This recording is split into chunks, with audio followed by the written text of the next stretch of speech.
بسم اللہ الرحمن الرحیم۔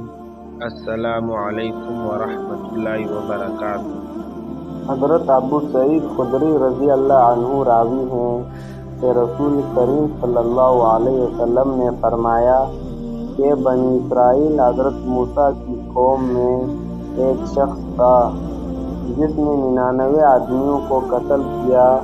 پھر لوگوں سے یہ پوچھنے نکلا کہ اگر میں توبہ کر لوں تو وہ توبہ قبول ہوگی یا نہیں۔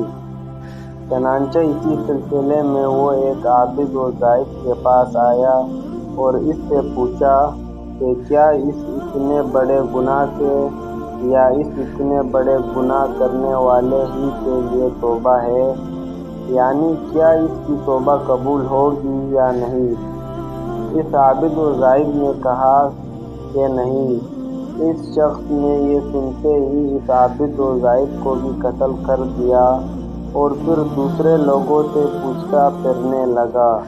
ایک شخص نے اس سے کہا کہ تم فلاں بستی جاؤ، وہ ایسی اور ایسی ہے، یعنی اس نے اس بستی کا نام لیا اور اس کی تعریف کرتے ہوئے کہا کہ وہ بہت اچھی بستی ہے، وہاں ایک عالم رہتا ہے جو تمہیں تمہاری توبہ کے قبول ہونے کا فتویٰ دے گا۔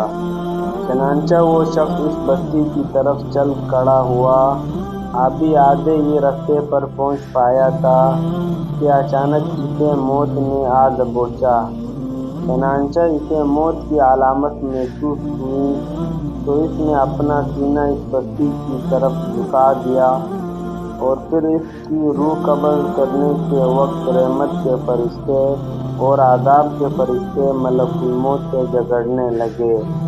چنانچہ اللہ تعالیٰ نے اس بستی کو جس کی طرف وہ توبہ کرنے جا رہا تھا حکم دیا کہ وہ میت کے قریب آ جائے، اور اس بستی کو جہاں سے وہ قتل کر کے آ رہا تھا حکم دیا کہ وہ میت سے دور ہو جائے۔